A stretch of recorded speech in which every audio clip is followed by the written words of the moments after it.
Hello students, कैसे हैं आप सब लोग। मैं वरुण अग्रवाल और ये है आपका अपना चैनल लर्निंग कैफे। कल के हमारा जो लेक्चर था, कल के लेक्चर में हमने बेसिकली डिस्कस किया था कि एटॉमिक स्ट्रक्चर्स क्या होते हैं, और उस एटॉमिक स्ट्रक्चर से कंटिन्यू करते हुए हमने एटॉमिक नंबर, एटॉमिक मास और उसको क्लैरिफाई किया था कि एटॉमिक मास का मतलब क्या होता है। एटॉमिक मास का मतलब है उसमें number of proton plus number of neutron को हम एटॉमिक मास कहते हैं, जिसको हम ए से डिफाइन करते हैं। जो एटॉमिक नंबर होता है उसको जेड से डिफाइन करते हैं। सो द बेसिकली हमारा जो मेन टॉपिक था फिर ये था कि हमने अलग अलग 20 एलिमेंट्स के नाम लिखे थे। उसमें प्रेजेंट प्रोटॉन के नंबर, इलेक्ट्रॉन के नंबर, न्यूट्रॉन के नंबर, उसका एटॉमिक मास, उसका एटॉमिक नंबर को डिफाइन किया था। राइट, हमने कैलकुलेट किया था। तो क्या होता है, आप इतना याद rखिएगा, हम जब एटॉमिक मास कैलकुलेट थे, जो हमारा एटॉमिक मास था, वो एटॉमिक मास, फिर से ध्यान रखिएगा, number of proton plus number of neutron के इक्वल होता है। सो ये जो भी आपका आंसर आता है, फॉर एन एग्जांपल लिथियम का एग्जांपल लेते हैं। लिथियम में 3 प्रोटॉन नंबर होते हैं, लिथियम का लेते हैं। लिथियम में प्रोटॉन नंबर जो होते हैं 3 प्रोटॉन होते हैं। इसमें जो न्यूट्रॉन होते हैं वो न्यूट्रॉन इसमें होते हैं 4, तो टोटल 7। अब ये 7 क्या है? 7 ग्राम है, 7 किलोग्राम है, 7 मोल है।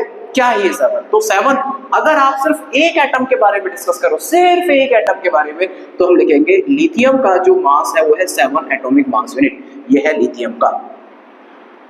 उसी तरीके से हम किसी और का भी कैलकुलेट कर सकते हैं। मैं आपसे एक बार उस चीज को वापस सिग्निफाई करना चाहता हूं।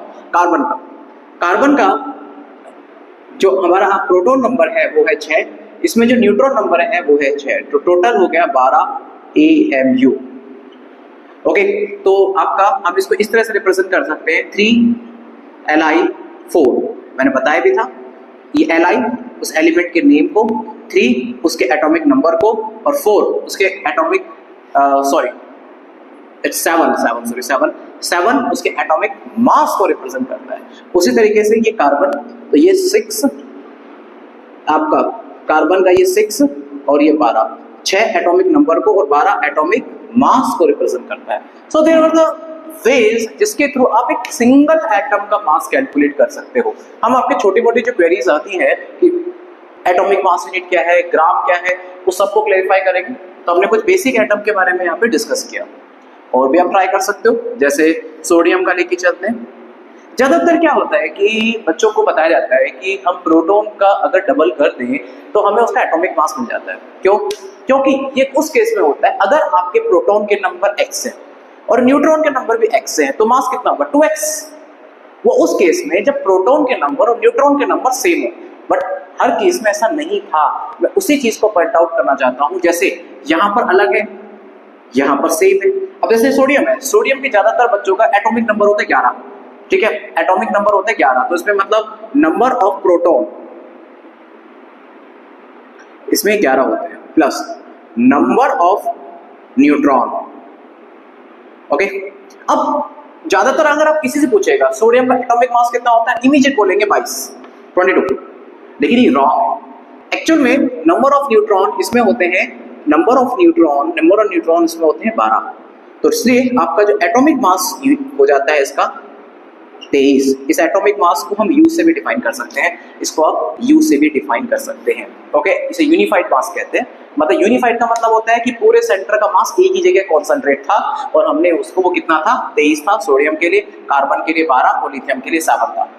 So there are the ways जिसके थ्रू आप किसी भी एटम के मास को कैलकुलेट कर सकते हैं। ओके, ऐसे बहुत सारे एग्जांपल्स हैं जो हम ट्राई कर सकते हैं। फिर एक मन में पॉइंट आया था, वो पॉइंट मैं आपसे डिस्कस करूंगा कि पॉइंट ये था, देखिए हाइड्रोजन में हम न्यूट्रॉन नंबर को देखें, हाइड्रोजन में न्यूट्रॉन नंबर 0, हीलियम में न्यूट्रॉन नंबर 2, लिथियम में न्यूट्रॉन नंबर 4। अब मन में क्वेश्चन आता है छोटा सा कि ये न्यूट्रॉन नंबर, प्रोटॉन नंबर आप देखेंगे तो प्रोटॉन नंबर सिक्वेंशियली बढ़ रहे हैं। जैसे 1 2 3, ये तो चलो सिक्वेंशियली ग्रो कर रहे हैं, बट व्हाट अबाउट दिस, ये 2 का डिफरेंस आ रहा है, यहाँ देखिए 2 का डिफरेंस होते तो क्या मतलब क्वेश्चन ये है कि प्रोटॉन नंबर तो सिक्वेंशियली ग्रो कर रहा है, बट ये न्यूट्रॉन नंबर को क्या हो गया, ये न्यूट्रॉन नंबर ग्रो क्यों नहीं कर पा रहे। अब जैसे बेरिलियम आइए, बेरिलियम में थे 5, अब हालांकि इसका प्रोटॉन नंबर 4 होता है, कार्बन में 6, चलो ये 6 हो गया, ओके, नाइट्रोजन में 7, चलो ये भी 7 हो गया, ओके। सो द बेसिकली अब हम जैसे यहाँ पर देखिए, यहाँ पर सिक्वेंशियली ऐड हो रहा है, यहाँ पर देखिए आप, यहाँ पर आप देखेंगे तो यहाँ पर भी वो सिक्वेंशियलिटी आ रही है, ठीक है, यहाँ पर भी वो सिक्वेंशियलिटी आ रही है, मतलब, और आप चाहे ऑक्सीजन ट्राई कर लीजिए, ऑक्सीजन में भी एटॉमिक नंबर 8 और ये एटॉमिक नंबर 8, चलो यहाँ पे भी सिक्वेंशियलिटी आ रही है। फ्लोरीन देखिए, फ्लोरीन में ये 10 और ये 10, देखो 2 का डिफरेंस आ गया, 2 का डिफरेंस आ गया, ये सिक्वेंशियलिटी क्यों नहीं है। अब नियॉन जाते हैं तो इसमें 10 मतलब कोई चेंज ही नहीं, सॉरी इसके प्रोटॉन नंबर होते हैं 9, ओके 9, मतलब ये चलो इंक्रीज कर रहा है, बट ये 2 का डिफरेंस आ गया और यहाँ पे देखेंगे नो डिफरेंस, मतलब कोई डिफरेंस नहीं। ऐसा क्यों होता है, मैं यही जानना चाहता हूँ कि ऐसा क्यों होता है, यही बताना चाहता भी ये क्यों होता है ऐसा। देखिए मैं आपको बहुत बेसिक से क्लियर समझाता हूँ, इन सब के पीछे की 2-3 रीजंस होते हैं। कुछ रीजंस ये कहते हैं कि एटम की स्टेबिलिटी को मेंटेन करने के लिए न्यूट्रॉन नंबर इंक्रीज कर जाते हैं, जैसे हीलियम में 2 हैं तो 2 नेसेसरी थे उस प्रोटॉन को न्यूट्रलाइज करने के लिए या उस न्यूट्रॉन को मेंटेन करने के लिए। अब जैसे लिथियम है, लिथियम में 4 है और यहाँ पर 3 है, ठीक है। सो न्यूट्रॉन की स्टेबिलिटी, सॉरी न्यूक्लियस की स्टेबिलिटी को मेंटेन करने के लिए कई बार न्यूट्रॉन नंबर प्रोटॉन से ज्यादा होते हैं, एक तो ये एक बेसिक रूल बताया जाता है। इसके अलावा हम और थोड़ा सा इसके बारे में जानने की कोशिश करें तो होता क्या है, हम हाइड्रोजन की बात करते हैं तो हाइड्रोजन एक वर्ड आता है, पहले आप वर्ड समझाते हैं आपको, आइसोटॉप्स, आइसोटॉप, पहले आप आइसोटॉप को समझिए। देखिए बेटा बहुत बेसिक सी कहानी है, आइसोटॉप एक मतलब क्या होता है जिसके एटॉमिक नंबर सेम हो परंतु उसका एटॉमिक मास डिफरेंट कर रहा हो। देखिए जैसे हम आइसोटॉप जिसका एटॉमिक नंबर सेम, ओके, और एटॉमिक मास डिफरेंट, ये किसके लिए है, फॉर एनी एलिमेंट, ये किसी भी एक एलिमेंट के लिए है, atomic number same, atomic mass different. किसी भी एक एलिमेंट को पिक कर सकते हो, किसी भी एक एलिमेंट पे डिस्कस करोगे। जैसे हाइड्रोजन की बात करते हैं, हाइड्रोजन के 3 आइसोटॉप्स होते हैं, जैसे 1H1, okay, 1H2, sorry 2H1, sorry 2H1, 3H1, मतलब जैसे 3 आइसोटॉप्स हैं इसके, इसका एटॉमिक नंबर तो 1 है, एटॉमिक नंबर 1 है, एटॉमिक नंबर 1 है। एटॉमिक मास इसमें 1 है, इसका एटॉमिक मास 2 है, इसका एटॉमिक मास 3 है, क्योंकि इसका मतलब इसमें न्यूट्रॉन नंबर नहीं है, इसमें न्यूट्रॉन नंबर 1 है, जब तो 1 + 1 2 होगा। इसमें न्यूट्रॉन 2 है, डिफरेंस इसमें से आप इसको डिफरेंट कर दीजिए, ये प्रोटॉन के नंबर को बताता है और ये टोटल मास को बताता है। टोटल मास कितना होता है, neutron number plus proton number, तो आप इसके टोटल मास में से इसको माइनस कर देंगे तो आपको क्या मिलेगा, न्यूट्रॉन का नंबर मिलेगा। तो मतलब न्यूट्रॉन का नंबर, इसका मतलब ये है कि इसमें न्यूट्रॉन नहीं है, कोई बात नहीं, इसमें न्यूट्रॉन 1 है, इसमें न्यूट्रॉन 2 है, डजंट, इसका मतलब ये है कि हाइड्रोजन के किसी एक वैरायटी के अंदर भी न्यूट्रॉन नंबर तो प्रेजेंट होता है। वैसे ही हम हीलियम की बात करें तो हीलियम में दो न्यूट्रॉन नंबर है, तो इसका मतलब ये हुआ, इसको हम ऐसे लिखते हैं हीलियम, ओके, हीलियम 4 2, तो क्या ऐसी ही स्पीसीज एग्जिस्ट करती है, तो इसका मतलब इसमें न्यूट्रॉन नंबर कितने हैं, 2, इसमें न्यूट्रॉन नंबर 2 है। हीलियम, इसको हम ऐसे भी, लेकिन हीलियम ऐसा भी होता है जिसमें न्यूट्रॉन नंबर 1 होता है, याद रखिएगा, हीलियम ऐसा भी प्रेजेंट होता है जिसमें न्यूट्रॉन नंबर 1 होता है। अगर न्यूट्रॉन नंबर 1 होगा तो उसका एटॉमिक मास कितना हो गया, 3। देखिए कहने का मतलब क्या है कि जो हम यहाँ लिखते हैं ना कि जैसे 2 से 4, तो मतलब बीच में कोई ऐसा हीलियम है जिसका एटॉमिक नंबर, जिसका न्यूट्रॉन नंबर 3 भी है। वैसे ही कहने का मतलब है कि हाइड्रोजन जो हम लिखते हैं न्यूट्रॉन नंबर 0 है, ऐसा नहीं है, एक ऐसी इसकी वैरायटी होती है जिसमें न्यूट्रॉन नंबर 1 भी है, न्यूट्रॉन नंबर 2 भी है। हीलियम के अंदर हमें लिखते हैं कि न्यूट्रॉन नंबर 2 है, लेकिन 1 वाला भी होता है। 1 जो है ना, ये इसके एक न्यूट्रॉन नंबर को रिप्रेजेंट कर रहा है, प्रोटॉन नंबर तो हमेशा कांस्टेंट है, न्यूट्रॉन नंबर वेरी कर जाते हैं, तो ये एक वाला भी वेरी होता है, दो वाला भी होता है। अब जैसे और एग्जांपल लेते हैं, जैसे फ्लोरीन लेते हैं, आप फ्लोरीन का एग्जांपल लेते हैं। फ्लोरीन के अंदर फ्लोरीन जैसे यहाँ पे 10 है, तो फ्लोरीन इसको हम कैसे लिखेंगे, ये 10 और ये 9 19 19 9, परंतु ऐसा ही नहीं होता, ये 9 भी होता है और यहाँ पे ये आपका 8 भी होता है। जैसे यहाँ पे देखेंगे आप, देखिए यहाँ पे देखिए, इसमें से ये इसका एटॉमिक मास है, ये इसका एटॉमिक नंबर है।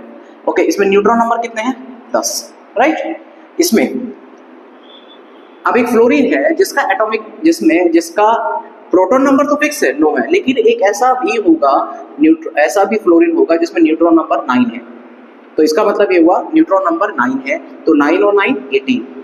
इसका मतलब ये है कि एक ऐसा फ्लोरीन भी है, एक ऐसा फ्लोरीन भी है जिसमें न्यूट्रॉन नंबर 9 भी है, एक ऐसा हीलियम भी है जिसमें न्यूट्रॉन नंबर 1 भी है, एक ऐसा हाइड्रोजन भी है जिसमें न्यूट्रॉन नंबर 1 भी है, 2 भी है, ऐसे सब में होते हैं। नाइट्रोजन में भी है, ऑक्सीजन में भी है। ऑक्सीजन में यहाँ पे न्यूट्रॉन नंबर हम यहाँ 8 लिख रहे हैं, राइट, 8 लिख रहे हैं, परंतु 7 वाले भी होते हैं ऑक्सीजन में, जिसमें 7 न्यूट्रॉन नंबर हो, 8 न्यूट्रॉन नंबर हो, 9 न्यूट्रॉन नंबर हो, ऐसे ऑक्सीजन में भी होते हैं। तो फिर क्वेश्चन ये जनरेट होता है कि जब इतने सारी वैरायटी है तो हम ये जीरो वाला ही क्यों कंसिडर करते हैं। हाइड्रोजन के पास तो 3 थे ना, तो हमने जीरो वाला ही क्यों कंसिडर किया। हीलियम के पास वाले के भी तो 1 न्यूट्रॉन था, एक ऐसा हीलियम तो हमें भी पता है, एक हीलियम में भी 1 न्यूट्रॉन तो होता है, तो फिर 2 ही वाला क्यों लिखा। उसी तरीके से लिथियम में भी 4 है, तो इसका मतलब हो सकता है कि लिथियम में भी 1 या 2 या 3 न्यूट्रॉन नंबर हो सकता है ना। तो फिर हमें फिर क्वेश्चन ये क्रिएट होता है कि 4 वाला ही क्यों लिखा।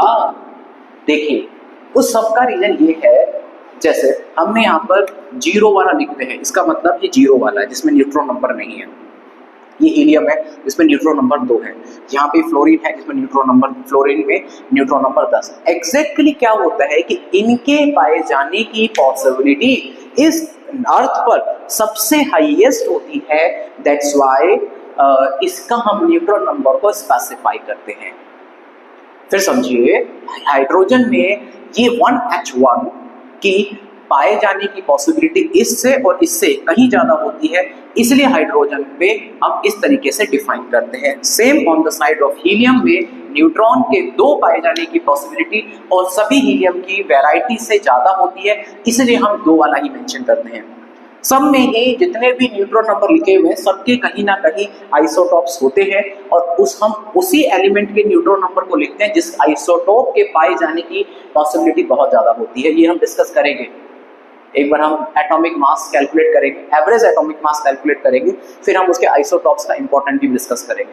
सो मेरा आंसर आज यही है कि न्यूट्रॉन का सिक्वेंशियल ना होने का सबसे बड़े 2 रीजंस होते हैं। एक रीजन होता है कि न्यूट्रॉन के अलग अलग होने की वजह से, वो न्यूट्रॉन का प्रेजेंट होना वो उसकी न्यूक्लियस की स्टेबिलिटी पे डिपेंड करता है, तो नंबर ऑफ न्यूक्लियस उसके स्टेबिलिटी के अकॉर्डिंग उसमें प्रेजेंट होते हैं।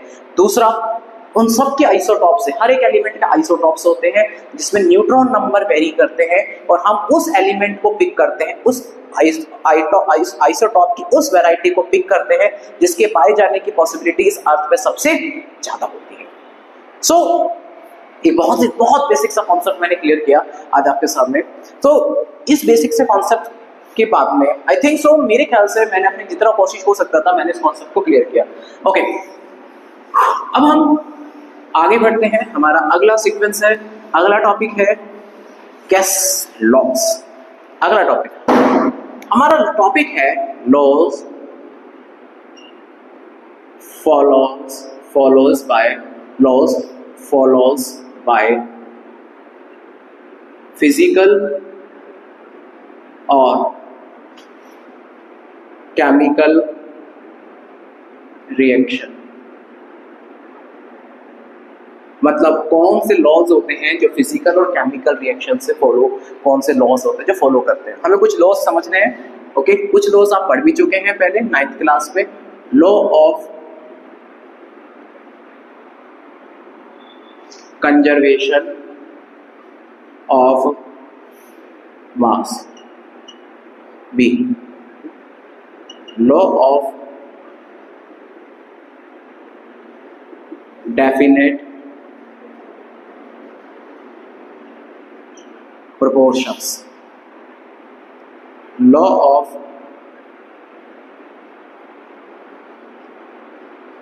multiple proportions,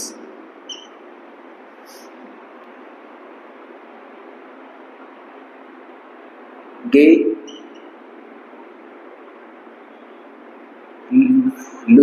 law of gases volume। Okay, और ई आता है आपका एवोगैड्रो नंबर भी कह सकते हो, या आप इसको एक लॉ से भी कर सकते हो। तो कुछ बेसिक से रूल्स है, 5 लॉज है जिसके बारे में हम डिस्कस करेंगे। Law of conservation of mass, law of definite proportion, law of multiple proportion, Gay-Lussac's law of gases volume, Avogadro number. सब अपने लॉ अपने कहीं ना कहीं जगह अपने तरीके से इंपॉर्टेंट है। इनकी एप्लीकेबिलिटी क्या है, ओके, ये क्यों होते हैं, क्यों पढ़ाए जाते हैं, सबको समझना जरूरी है। तो कि आज हम इन 2 लॉ पे डिस्कस करेंगे और कल हम इन 3 लॉ पे डिस्कस करेंगे। तो आज हम फर्स्ट डिस्कस करते हैं law of conservation of mass. Okay, मैं इसको रब कर देता हूं। लॉ ऑफ कंजर्वेशन ऑफ मास, ये लॉ नहीं है, ये नियम, ये मतलब प्रकृति का नियम है।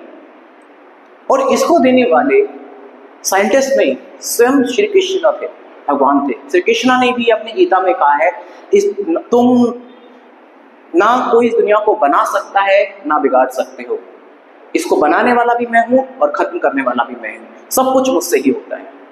तो वो ये लॉ भी अपने तरीके से वही कहना चाहता है कि ना तुम मास को खत्म कर सकते हो ना उसको जनरेट कर सकते हो, केवल उसको परिवर्तित कर सकते हो।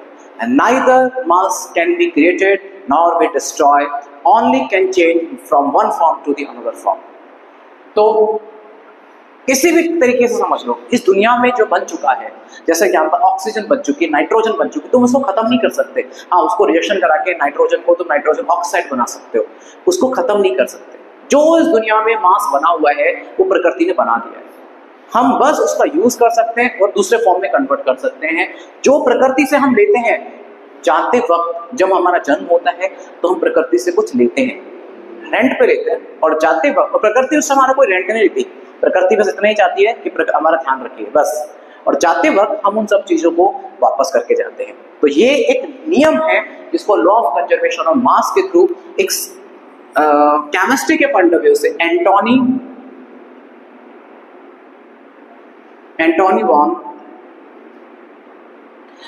वॉन ने क्लियर किया था। तो एंटोनी वॉन ने क्लियर किया था।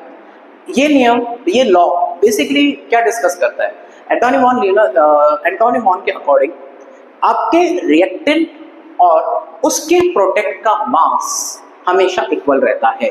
कैसे? Okay, that was Antony von, that is given by, okay, ये उनके थ्रू गिवन था। सो एक रिएक्शन है, जैसे हम बहुत बेसिक से समझाते हैं आपको, रिएक्शन है। इस रिएक्शन में जैसे A प्लस B कन्वर्ट होता है C में, मतलब इसका AMU एटॉमिक मास यूनिट क्योंकि सिंगल एटम है, इसका AMU, ओके, दोनों को प्लस कर दे तो क्या बनेगा 2AMU। तो इसका मास भी 2AMU होगा, मतलब A और B का जो एटॉमिक मास होता है वो C के एटॉमिक मास के इक्वल होता है। कभी भी ऐसा नहीं है कि कोई भी मास का बीच में कोई लॉस हो जाए, ऐसा नहीं हो सकता। मैं इसको एक रिएक्शन के थ्रू समझाता हूं, मतलब जितना मास रिएक्टेंट का है उतना ही मास प्रोडक्ट का है। सिंपल लैंग्वेज में समझें तो सिंपल लैंग्वेज ये कहती है कि रिएक्टेंट का mass, the mass of reactant equal to mass of product. ठीक है, सिंपल से बात है। अब देखिए, अब ये मास किस पॉइंट, कौन सा मास है? ये मास आपका कौन सा हो सकता है? ये एटॉमिक मास भी हो सकता है, ठीक है, मॉलिक्यूलर मास भी हो सकता है,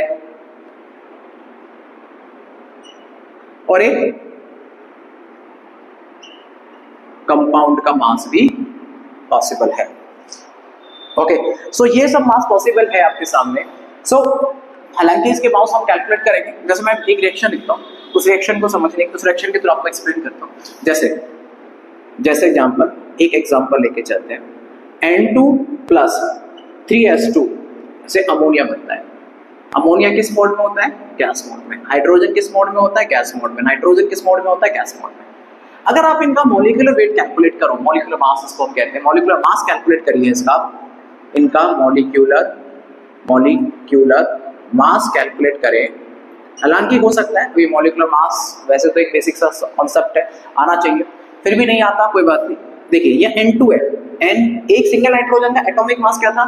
एक 7 न्यूट्रॉन 7 प्रोटॉन, तो 14। यहाँ पे 2 नाइट्रोजन है, टोटल कितना हो गया? 28 प्लस यहाँ पर हाइड्रोजन कितने हैं? 3 ये 2 ये, 3 दूनी 6, मतलब 3 × 2 6 हाइड्रोजन है। एक हाइड्रोजन का मास कितना था? 1, तो 6 का कितना होगा? 6 इक्वल टू।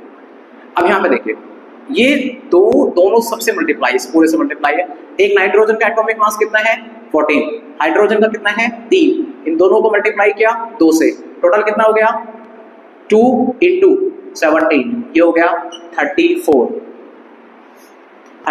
इन दोनों को प्लस कर लीजिए, ये भी आएगा 34, ठीक है। 34 आप यहाँ फिलहाल आप ग्राम में लिख सकते हो। अब ये ग्राम, AMU, इन सब के क्या रिलेशंस होते हैं मैं बाद में डिस्कस करूंगा आपसे, तो अभी मैं इस चीज पर भी नहीं आना चाहता, फिलहाल अभी इसी टॉपिक पे फोकस करना चाहता हूँ। तो ये मास नहीं बदलेगा कभी भी, ये मास हमेशा सेम रहेगा, और अगर मास बदल रहा है तो समझ के चलिए गलती आपकी है, रिएक्शन हमने गलत बनाई है। ओके, सो दूसरे कोई भी आप ट्राई कर लीजिए, जैसे एग्जाम्पल ये हो गया, आप भी ट्राई कर लीजिए।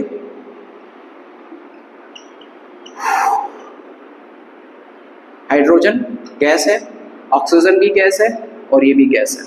हाइड्रोजन का एटॉमिक मास कितना होता है जो हम निकालेंगे? वो होता है 2। ऑक्सीजन का कितना होता है? यहाँ पे गैस फॉर्म में, ग्राम नहीं है, गैस है, ओके, ऑक्सीजन है। अब यहाँ पे देखो हाफ होती है, मतलब एक ऑक्सीजन का कितना था? 8 × 8 16, 2 का कितना हुआ? 32 का ये हाफ कर रहा है, तो उसका मतलब कितना हुआ? 16। ओके, इसमें आइए S2, 2 हाइड्रोजन है, एक हाइड्रोजन का कितना था? 1, 2 का कितना होगा? 2 प्लस एक ऑक्सीजन का कितना है? 16। ओके, इन दोनों को प्लस कर दीजिए, 10 से 32, अगेन 10 से 32 ग्राम। तो it means the mass of reactant and mass of product are same. Okay, तो ये मास ऑफ कंजर्वेशन कहलाता है कि मास कंजर्व है, मास का तुम कुछ नहीं उखाड़ सकते, मास तो कंजर्व है, बस बदल गया है।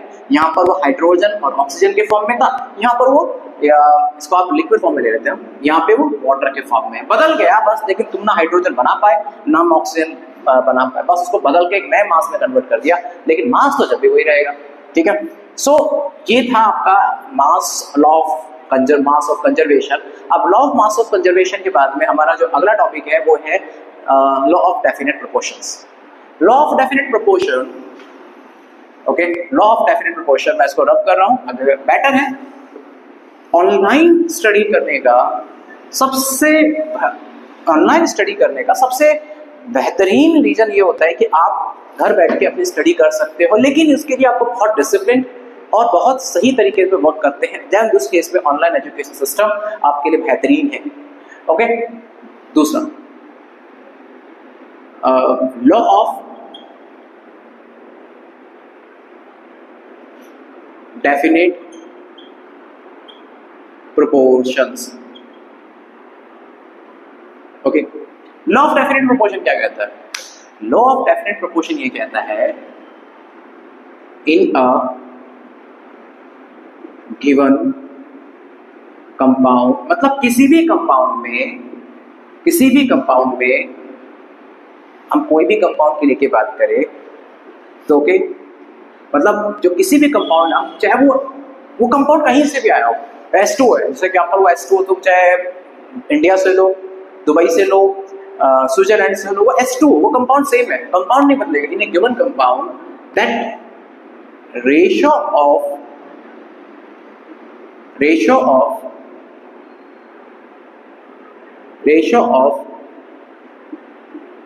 ऑफ एलिमेंट्स, ध्यान रखना, किसी भी कंपाउंड में ratio of weight of elements, मतलब एलिमेंट्स की जो वेट का रेशियो होता है किसी भी कंपाउंड में, आर ऑलवेज फिक्स। मतलब किसी भी कंपाउंड में जो एलिमेंट का वेट का रेशो होता है, इसको आप वेट से कंफ्यूज मत होइएगा, मास को कर लीजिए, क्योंकि काफी जगह वेट वर्ड किया जाता है, but mass is a more appropriate term than the wait.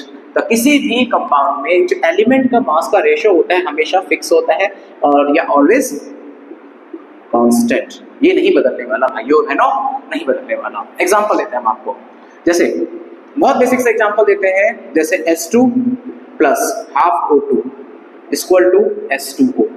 इसमें जो रिएक्टेंट है, इसमें रिएक्टेंट का जो रिएक्टेंट है उसका जो मास है, उसका जो रेशो है वो हमेशा फिक्स है। कैसे? यहाँ पर हाइड्रोजन, हाइड्रोजन का H2 का बेस कितना है 2, ऑक्सीजन है O2 का कितना होता है 32, आपका हाफ कर दो तो 16, रेशो कितना आ गया 1:8। So it means that ratio by weight is always constant. तुम कितना ही चेंज कर दो, तुम कितना ही चेंज कर दो इसको, रेशो हमेशा कांस्टेंट रहेगा। यहाँ पे जैसे अभी फिलहाल आपके सामने एक कंपाउंड बन रहा है H2 का, तुम चाहे यहाँ पे 2 कंपाउंड बना दो, यहाँ बैलेंस कर दो, यहाँ बैलेंस करोगे तो इसको बैलेंस करते ही 2 कर दिया तो भी कितना रहेगा, दैट्स अ 4 या 32। ओके, जब भी कितना रहेगा 1:8।